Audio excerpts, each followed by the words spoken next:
listen, it's your girl, Lady Kimberly Jackson, and we are back with unfiltered real talk beyond the pew. And listen, we got a huge show for y'all tonight. All right. This is episode 3.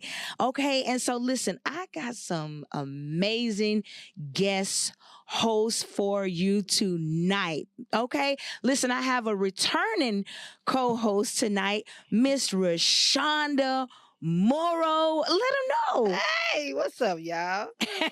And listen, I got some newer faces that weren't on the last show, but they not new to me and they not new to the city of Houston.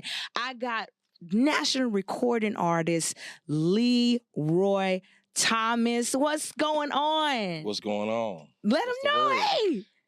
Hey. And then I know, listen, you guys, I know we were supposed to have someone here come in earlier, but something had happening. Life happens. But you know what? The best thing about it is I'm able to reach out and call on my boy, my brother, my friend, another. Y'all got like 3 of us up here tonight. You're special. Wait a minute. Oh, I'm sorry. Well, she's up and coming. I got to get on. National recording artist Houston's own Marcus Jordan. Yup. What's up, people? I'm here. Yes, he made it, y'all. I call and say, hey, I need you real quick. I need you real quick. He always be talking to us, but it's all good. But I love him anyway. I'm sitting here. Look. Because you love him. Look, I came. That's right. And you ain't paying me, so I'm here. Baby, listen. I'm here. I don't really do free stuff. But God, you see me. This pro bono for my girl. It's free indeed, because this is free for me too. Let's get it. Leroy, you know what, Leroy? Regardless of what they say, when you bless the poor, you will be blessed. But that's another topic. Exactly. Look, I've been there, done that already. What we just said, seasons change. That's right. Listen, but I'm so excited to have these guys here tonight. So we are going to get into some hot topics tonight, okay? So the first hot topic we got is the E. coli outbreak. In the quarter pounder, everybody's favorite burger at McDonald's. What? You took a deep breath. The quarter pounder with cheese. Man, like that's crazy. I don't eat that, you know. I never really had one, but I'm sure there was I ain't never ate that. It was good. But I'm sure other people my 20s, teenage years. Yeah, my stomach now can't handle me. That was a grow-up burger. that's the burger we grew up on. The double quarter pounder with cheese. Yeah, I just ate that like half a meal. You graduated from like a Big Mac to a quarter pounder. No, I actually went. I'm grown now. I went from the Big Mac and skipped straight to the nuggets and fish fillet. You know, the senior citizen. I keep telling you, fish fillets for senior citizens. No offense, Daddy. I told her. I ain't gonna lie. Put me 2 of them fillets on there. 4 pieces of cheese. I'm good. You never had a fish fillet? Never. Never. I'm scared of McDonald's fish. I never had one either. Really, y'all don't know what y'all missing. I'm terrified of it. Yeah, I do. I'm missing E. coli. I can eat the quarter pounder, but I can't wrap my mind around that fish. It's just y'all real bougie. I mean, it ain't even a bougie. It ain't even a bougie thing. It's just I don't know. I could never bring myself to do it, man. I'm with you. Don't know what y'all missing, man. Yeah, I can't. That fish fillet be it. Okay, well, I'm gonna have I mean, try. they're a little stingy with the tartar sauce, but yeah. It's good though. But it's a lot of people that died.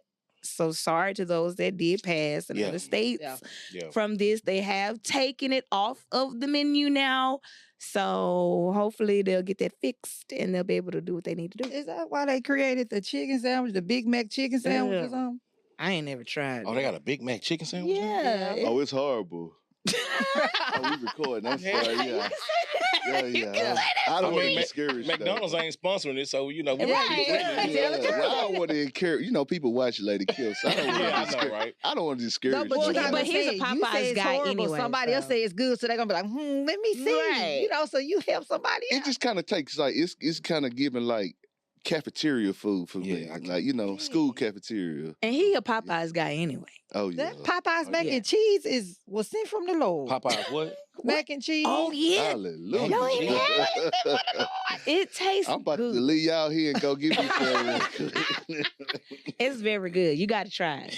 You got to try it. It's good. Popeye's mac and cheese is good. Yeah. Okay. Hey, I take y'all word It for got the it. little dark part Well, on bro, top. what all you eat? Yeah. You vegetarian? Nah, I ain't no vegetarian. You only ate the man. quarter pounder? No, let me tell you. I did eat the quarter pounder. I had my season of that. Yeah. Mm-hmm. I love Popeyes too. Okay. But I'm just a French fry man. Like The I McDonald's do get fries. McDonald's fries. I'm not once gonna a go too week. far off the beaten The app path, give you them know to what me I'm saying? free. Me too. That's just where I'm Make at sure you with give it. me that information. Run me that. I will give you my code for the week. Yeah. Well, while we're running him the information for the free fries, which Lord help us, we definitely also want to encourage you guys to go out and vote. I'm not going to tell y'all who to vote for. But what I will say is we not going back. So you can kind of put two and two together. Okay. Yeah. We're not going back. And allegedly, I definitely saw an article today where there was some ballots that got burnt, some allegedly mail-in ballots from different states, which is totally crazy. Like, this election is getting out of hand. Yeah. So I want to encourage you guys, get up off your tail. Mm-hmm. Hind pots is what my cousin used to say. Right. And go to the poll. Don't mail nothing, because these people are, we don't know who did it. We don't know which side did it. I ain't going to say which side I think it was. But what I will say is just don't mail nothing. You have time to early vote. Not only do you need to early vote, if you can, if you haven't early voted, then get to the polls on November the 5th, because it's important. I don't know if you guys checked out Project 2025, but what they want to do is crazy. You're to send us back. They want to send us back. But they let you know the power we have as a people. They feel like they need to burn the ballots because they know that we are truly the majority people. Certainly. Exactly. So they let you know the power we have if you feel the need to burn votes. Right. Yeah. Yeah, I 100% agree with that, Rashonda, because I think that, this is probably arguably the most important election in history. Yes. Yeah, in the history of this country. And it's just so imperative that everybody go out and do their part as it pertains to voting and making your voice heard, because we were just talking about it before the show started, that, some of our ancestors back in the 60s had to pay at the polls to vote, to cast their vote, to make their voice heard. And here we are, in another decades later, and we have the freedom and the liberty to go and voice our and make our case and make our voice heard. I think it's not only a civic duty, but it is a cultural duty as well for us to be present in that moment to vote. So get up and vote, man. I voted yesterday. My wife and I, we voted yesterday. Marcus got his sticker on. He got his sticker. He fresh out the poll. Show them your sticker. Show them your sticker. He fresh out the poll, man. See what I'm saying? Fresh off of it. No, and I want to say, I really want to commend all the people. Today I was very impressed. When I went to vote, it was so many people there. And, normally, you'd be like, man, there's a lot of people. I don't have anywhere to park. I actually got excited as opposed to frustrated because I to see all of the different, nationalities, so just people out voting. Certainly. Man, that means a lot to me. You know what I'm saying? So, as she stated, it shows how much power we really do have for them to take certain measures that they're taking to make sure that we don't vote. But for the ones that are making sure and pushing through, man, kudos to you. Yeah. Right. Thank you for using your voice. And some of the numbers that I've heard, there's been over, I think it's been updated now, but there's been over 24 million people who have early voted so far, which is history. It's historical, It's historical because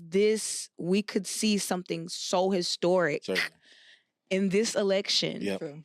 Like I said, I ain't gonna tell you who to vote for, but I will say we could see the first woman of color become the president. Just this is a thought. Like, man, that would be crazy, monumental. It'll be monumental. Just And to you see think that. women were the last to be able to vote. Right. We were the last to be able to have the right to vote, and to see a woman president. Yeah. Yes. And my daughter, she's young, and even she said to me, Mom, she's been paying attention. She's like, Mom, I wish I was old enough to vote. You know how powerful that is to hear a teenager say, I wish I was 18 so I could vote, because I would vote, because she's paying attention. Oh, absolutely. To those things. So before we move on to the next thing, I just wanted to tell you guys again, go out there and vote. Project 2025 is talking about some stuff. Yeah. I'm talking about, just give you just a little bit, they want to take away the Department of Education from our children. They want to up the retirement age. Yep. They want Which is to already high. Already high. They want to mess up Medicare and the Social Security for our older people, our parents.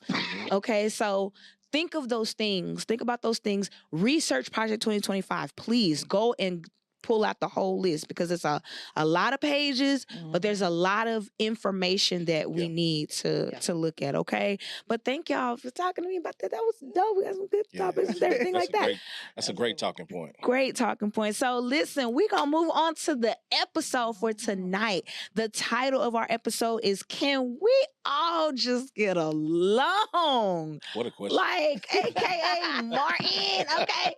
We're talking about the challenges of friendship, y'all. We're going to discuss some of the challenges that we might have faced. We're going to explore some common issues in friendships and ways that we could possibly resolve them. But for real, I'm going to say it again. Can we all just get along? What y'all think? I think we can. Yeah. I think it's very much so, doable. I just think that there has to be effective communication. Yeah.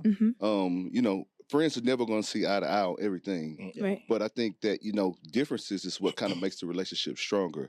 And it's all about, discernment, having the right heart, being the friend that you would want somebody to be to you. Yeah. You know what I'm saying? Things like that. Disagreements and, falling out, that comes with the territory. Yeah. That's for any type of relationship. But at the end of the day, again, if you take from it and learn from it, it strengthens the relationship. Right. Yeah. I think for me, I was thinking about this on the way over here, but I think for me, one of the most healthy friendships that you can have is one where you can hold your friends accountable. Yeah, absolutely. I think accountability, I mean, Marcus just said it in so many words. I mean, you're not going to agree on everything, but I think when you get to a place in your friendship where you can hold your friends accountable and not fall out, Right. Yeah. right? And not, create any discord just by stating your position, and when you get to the point to where you can understand, okay, we have different perspectives, but we can still come to a happy medium, Right. agree to disagree, and move forward. So I think accountability is everything in a friendship, accountability, understanding and respecting boundaries. I think that's another one that's huge. Respecting boundaries. Respecting boundaries. I mean, because, you just, we as individuals and humans are in different places and phases and spaces and seasons of our lives. Yeah. And, we navigate those situations differently. And, understanding that and respecting that boundary, I think that's imperative. Yeah. And that's good that you said that, because people oftentimes they ask me, they be like, "Do you have friends?" Because I don't. No, seriously. Yeah. Because I'm not in the the in crowd of the city, right? But I have 3 great best friends that I grew up with from childhood. Shout out to them. You know what I'm saying? We grew up together as kids, and they're all successful. When my very, very great brother, he owns a chicken, express in Humble, Texas. And the thing is, what is the address and location? I'm gonna give it to you. Yeah. Wings Express in Humble 9723. That Beltway over there. We call that the shameless plug. But no, seriously, I will be there. Tea. But no, I have friends, and these have been my friends for forever. And I know I'd have to work on embracing new friends, but I can trust them. I have told them some of my deepest secrets. They know really everything about me, and we don't cross boundaries. Yeah, man. Like we don't curse at each other. We don't go too far. I don't ask them their personal business. They don't do that for me. Yeah. But, you know, we are there for one another. I remember one year I had a birthday party and my wife was like, who all you want to come? And it was just us there. Yeah. And we had the most amazing time. Mind you, I know a lot of people, but for me, I have trust issues. I'm a very private person. So welcoming you into my space and telling you all my business in the run, I don't do that kind of stuff. Right. I'm real. Thanks. And I think it's important to if you're saying that you want to have a solid friendship, you ought to be able to tell your friend when they're wrong. Sure. Easily. Right. You ought to be able to tell them you're wrong without a disagreement. Because if you do have a disagreement, I feel like, in my opinion, then y'all not really solid friends. And also, too, you have to know how to separate your friends from your associates. Ooh. Because a lot of times we get that confused and misconstrued. We'll start mixing them. It gets confusing. We'll start mixing those associates and thinking they're our friends, but in actuality, they're not your friend. And my mama always told me, you can't call everybody your friend. Shout out to my mama, Shout out, Mama Jackson. Thank you, Mommy. Shout out, Mother. She always Mama has Jackson, told me Kim, that. tell me what you said about me. He is not being a real friend. What did we just say? We don't talk about those things. Don't He tell. overstepped the boundary. You didn't mess up. Oh, no. We're going to address You that. will not call me out. He will not on my podcast. After the show. We're going to have an after the show talk. Anywho, like I was saying, before he came over here telling on me and snitch. He's dry snitch. That's what you call a dry snitch friend. He's concerned about you. He's so concerned. As a friend, he's concerned. He gonna get me in trouble. No, but know the separations and stuff. But I will say that, like for people like Marcus, I do consider him more like a brother than more than a friend. Why? Like what equates the brother? It's like the tight friendships that equate to a brother, or the tight friendship that because it goes into a deeper level. How do you? Because it goes into a deeper level. You know, like I can, and like what he was saying earlier, he could talk, whatever. A lot of times he'll say to me, I feel like I can be me without me judging him. And vice versa. Like, it's one of those things where you can be vulnerable with certain people. You can't be vulnerable with everybody. But you can be vulnerable with certain people, but only those, like you said, that you can trust. So I consider him that. To me, that brother type thing, because we have had a lot of conversations. A lot of times, Jeremy always talks about having uncomfortable conversations. A lot of times we've had those too, where if I was upset, I'm mad at you. And then he'll say a little other stuff. I don't know why. Wait, what did he say though? No. Well, everybody know I cuss. I pastor the church in the hood. I keep it real. But I curse everything. But that's that's how I look. You want to say something right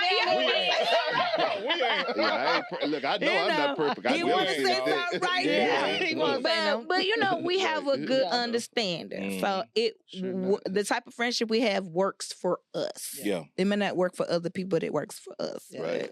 But what you think? I think one of the hardest lessons I had to learn when it came to friendship is that years does not equate friendship. Exactly. Like, it's like we've been cool for 20 plus years, but then when you step back, and you be like, wow, that's really not my friend. And see, I don't know her, but this is kind of like how you know who your friend is. Like when I met her, I knew that I liked her. And just the stuff that she says, it resonates with me. But it might not resonate with the next person, you know what I'm saying? But just the connection was there. And it's not anything ill, but I feel like that's how you start knowing your friends, by just that vibe, that chemistry. It's natural. It's natural. It's not forced. It's not forced. You're not trying to fit in, go along to get along. All that kind of stuff. Yeah, because Leroy gives me a hard time. Yeah, I do. I'll be the first to admit. He trolls I'm the biggest for troll. me. Anybody who know me, they know I'm going to have a good time. Yes. We're going to laugh. That's what make it fun. I'm going to troll you a little bit. He trolls. But it's all in love. It ain't, like have you talked about my food yet? I haven't. Well, I ain't I know, had it. He has. Oh. I've seen it, but I've never had it. No, he ain't never had anybody to talk about it. I've only seen it, I got some churches I got to see. So let's talk about something else. Because I want to be represented in the best light on this here We'll show. talk about it off Reciprocity is a big thing with me that I'm learning with friendships. I learned that when I moved here, that a lot of my friendships was one-sided. Like, I should never be scared to tell my friends, like, I had one of my good friends that thought I still lived in Dallas. I didn't tell her till like at the beginning of the year, honestly. And I had already been here like 6 or 7 months. Yeah. And I thought about it. I was like, is this my friend that I can't tell you that I moved somewhere else, or you're not gonna be excited for me? Or my friends are like 20 plus years. She never texts, "Are you okay? This is this. How's it going?" Like, it kind of made me think, like, this is what I do for everybody else. Yeah. And nobody's doing it for me. And I was like, okay, are we really friends? Yeah. That's huge. It makes you think like, oh, it's one-sided. Yeah. Like, as long as you in it with the people, you like, oh, it's cool. Rah, rah, rah. You know what I mean? Yay. And I got a follow-up to that. Out and you realize it's one-sided, it hurts. It hurts like a breakup. How do you react though? What's your reaction to when you've come to that realization that you see that it is one-sided? What's your reaction? What's your next move? I'm gonna be honest with you. I'm the type of person, I fall back before I address it. Because if you say one trigger word from, I'm like, more because I'm not perfect. So you give me one trigger word, and I got it. I understand. I'm not perfect. I understand. But it made me mad. It kind of hurt my feelings because you're my friend. Like, you know that before I moved here, I went through a major loss. Right, I was going through the grief process when I moved here. And you, my friend, you not checking on me to say, hey, sis, how it's going? I know you always wanted to move. You like it, blah, blah. She texted me in June and asked me, have I moved into my own place? I've been in my own apartment since August. We've been friends for 20 plus years. Like, how you know? That's crazy. I was like, but I'm going to be honest with you. I just fell back. If she texts, I text, I talk. But I just. And to your point, I'm learning that now, what you just said. I've learned now sometimes it's better not to even address it. Just fall back. Fall back. Because sometimes, like you say, when in addressing it, then you're painted to be the bad person. It's so much, and you mean good. But like you say, a prime example, like Kim will text me her accomplishments, like if she going or doing whatever, and we go back and forth. Like if I tell her I'm a certain place on the chart, so she'll see before I do, you know, says, hey man, I see you did. Congratulations. It's not who working your record or I sing better than you or I dress better than you. Like, you know what I'm saying? Not envious and jealous. Like, my nigga, I mean, excuse me. I tell you, I'm like, this the will of God for my life. I'm sorry. It's okay. Yeah, but you know what I'm saying? I just got to be who I am. You know what I'm saying? I don't like being fake phony. This beyond the I want you to be. This is beyond the pew. Yeah, but you know, people are gonna be saying they judge better, but you know. But anyway, you know what I'm saying? So it's just kind of like, it's one of those type of things that like just be genuinely happy for one another. Push one another, catapult one another. You know what I'm saying? When she win, I win. When she went on Bobby Jones, I ain't been on Bobby Jones, but I'm glad I know somebody who has on there. been. You better than me because I said, is he still alive? He just came from Bobby Jones. He get alive. He just came from Bobby Jones. I was just up there last week. Congratulations. And I push his music I too. think that was his last episode, though. Okay. I got a best friend that moved for the last 3 years, she done moved 3 times. And I be so crunk. She'll call and say, friend, I think I'm going to move to D.C. I said, okay, what you going to do? She'll call me back, I'm moving to D.C. I said, when you get settled, I'll be there. So from her living in Chicago, she lives in Chicago now. So I went to D.C. last year. No, this year I went to New York, and I'm planning on going to Chicago. Wherever she go, I go. I need to make sure my friend good. And I love it for her. She don't have no key. She got a place in Costa Rica. I'm going to live in Costa Rica. She stayed down there for 2 years.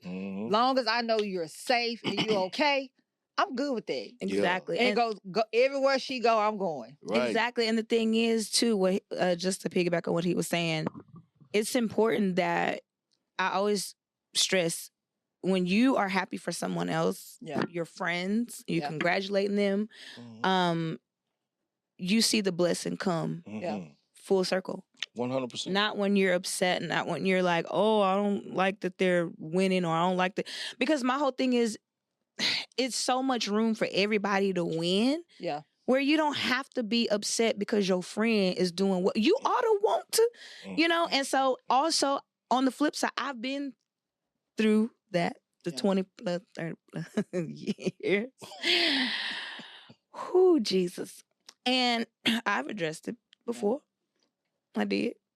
But you know, sometimes it just doesn't change. And so and so it's almost like I addressed it. I said what I had to say. Rather you received it, rather you change your action, rather you change it to be better. Because my thing is, at the end of the day, if you're not gonna change, if I'm telling you I don't like something that you're doing, or I don't appreciate what you did, and you don't change the behavior, then that means I'm gonna have to rethink this whole friendship. Sure. Tyler Perry said it on one of his plays. He was like, if you're telling somebody over and over, this is what's bothering me, this is what's hurting me, and they change it, then they're willing to grow that friendship. Sure. But if you're telling them over and over, I don't like when you do this, I don't like when you do that, and they still doing the same thing, it's almost like you have to, I'm learning to love those people at a distance. I have to, because it'll start to stress me out if I dwell on it too much. And my biggest pet peeve is, if I've shown up for you for so long, so many years, I've been there, and I'm looking around, and when it's my turn, I can't find you. I have a problem with that. I have a problem with that. And you should be able to communicate that. But that's the thing that I appreciate about the friendship that I've built with Marcus and stuff like that. We've definitely showed up to each other's events and stuff like that. And that's why he's here. She called me at the last minute today, but that's what friends do. They come through in the clutch, you know what I'm saying? I made sure I wasn't musty and I got here, you know what I'm saying? Like real talk, Thank you for that. Thank you. But I like she told me, with the time frame, but friends come through though, you know what I'm saying? And they don't, you know what I'm saying? It's not a price tag or a bill or this, that. She said she's going to pay for my parking. I didn't ask her for that because guess what? She said, hey, somebody canceled at the last minute. I know how that feels. So guess what? I'm going to be here for her to make sure that whatever this podcast can be successful. And that's what friends do. You know what I'm saying? They come through in the clutch for you. You know, and not just the clutch, but they are there. And they show concern. You know what I'm saying? Like for real though. Because I'll be like, hey friend, what we doing? Yeah. I got fun now. Like what we gonna do? I'm good if anything happens. But I learned, like, another thing I learned when it came to friendship was that one friend that when life is good, you don't hear from them. And then when life is down, you talk to them 24 hours a day, 7 days a week. That was another hard lesson I had to learn. So I just learned I had to stop being available. But do you think that sometimes people like to, do you think that sometimes people tend to like to see you down? They rather see you down and going through, and they're around, and then all of a sudden when you're doing good, and it's like, you know. For me, like when they were down, they call. I'm gonna say, because I'm a concerned friend, so I'm gonna let you dump. And then I'm gonna be thinking of A, B, C, D that you gonna do to get out your situation. And because of that, and they knew that, they did it all the time. And then when it worked out for them, I didn't hear from them at all. It was like, I'm good. I don't need you anymore. So I stopped letting people leech off me. Because now here I am stuck with your problem, and you living your best life. And I'm here just boggle down with whatever you had going on. Yeah. You just said a trigger word for me. Available. Available, yeah. That was one of the things that my therapists talk about all the time. Hello, shout out to therapy. Shout out to therapy. Listen, go to therapy. I encourage everybody to, go and have a seat on the sofa, man. It's gonna do you all the good in the world. Availability is such a touchy subject, right? Not just in friendships, but in relationships, even in marriages. One of the things that we visit often in my therapy session is being available when to know when to be available. And what are you available for? Right? All of that is centered around protecting your peace. I'm a big energy dude. You know what I'm saying? Like I have, the Lord has gifted me with a great spirit of discernment.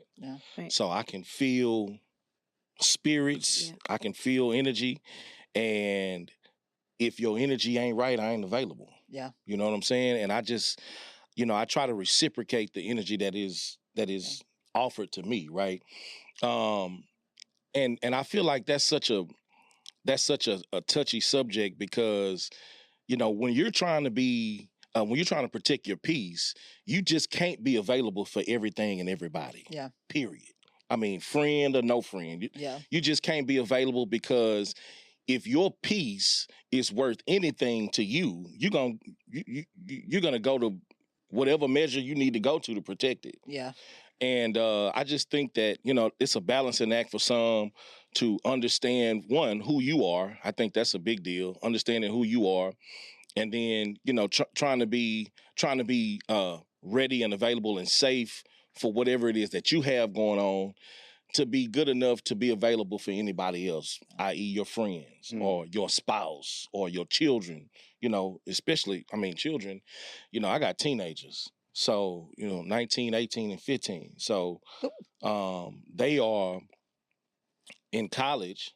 And, these kids, man, they dealing with all kind of stuff. So, I'm listening to all types of different stories and scenarios and instances and situations where, I'm really listening to be, just to be that voice, that voice of reason, that voice of rationale, especially in a situation of decision making.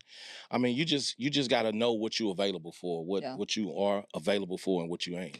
That's like how you said so that important. Voice. Yeah, because when you got true friendships, mm-hmm. like I heard Morgan say, "Oh, I talked to Kim before I came, or I talked to Dak before I came," because they're a true voice. Their voice. Their voice. I can call my friend and say, "Hey, take that down. You better than that. Take that off Facebook. You're doing too much. Yeah, hey, take that down. Like, hey, don't do that." Yeah, that's or right. if I'm calling, and like you say, what you available for, I can call my friend. Where are you spiritually?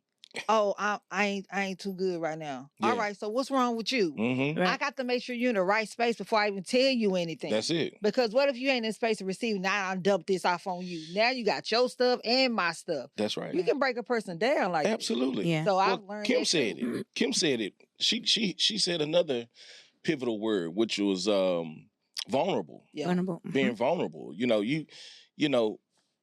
I think it's necessary to have this sense of self-awareness, right? Yeah. Right. To know when you can be vulnerable, but also to understand when a friend is in a vulnerable state. Yeah. That's right. Right? They ain't in a position for you to dump on them because they in a vulnerable state. They dealing with something. Yeah. So I think, self-awareness, again, that spirit of discernment, I think that's just so important. It is. I just hang my hat on that because, everybody doesn't have that gift, unfortunately. Right. Everybody doesn't have that gift and everybody can't, understand those things, spiritually. So, but yeah, vulnerability, availability, I think those are just most imperative in a friendship. This was a great discussion. Yeah. Yeah. And again, this was a great going discussion. back to what I was talking to you guys about earlier, if I'm in and for me, this is just how I think. If I'm in any type of ship, we're going somewhere. Yeah. If we're not growing one another, we're not helping and pushing each other go to the next level. Sure. Because in life, I have learned, especially with how God is blessing my life, there are levels. Absolutely. That's right. And if we're not tapping in and if we're not moving to the same levels, and when we get on the phone, all we gossiping about is who mess around, who do this, that, and the third. Yeah. I ain't got, okay, I see where your mind is. Everybody can't go this with ship. Everybody I'm finna sever the ties. I've been told if I can't push you and help you go to the next level, I'm out. That's right. I don't have room. I don't have time to judge nobody man. when I got so much in my closet. I got so much that I'm asking the Lord to keep hiding myself to be worried about what somebody else is doing. Yeah. Let's push each other to be our, to our full potential. Yeah, right. That's what I meant. And you guys, again, this is a great topic. Yeah. And so, we will definitely have a part 2 on that discussion on the next, whichever episode I think of. But I definitely appreciate you guys for being here, for coming out. My co-host, you guys, thank you guys so much for the discussions, the hot topics, everything. You guys, look, tune in really soon because it will be out for you guys to tune in and watch. Yes. So I thank Marcus Jordan, Leroy Thomas, and Rashonda Morrow. And I'm your girl, Lady Kimberly Jackson from Unfiltered Beyond the Pew. Y'all have a good night. Bye. Good night.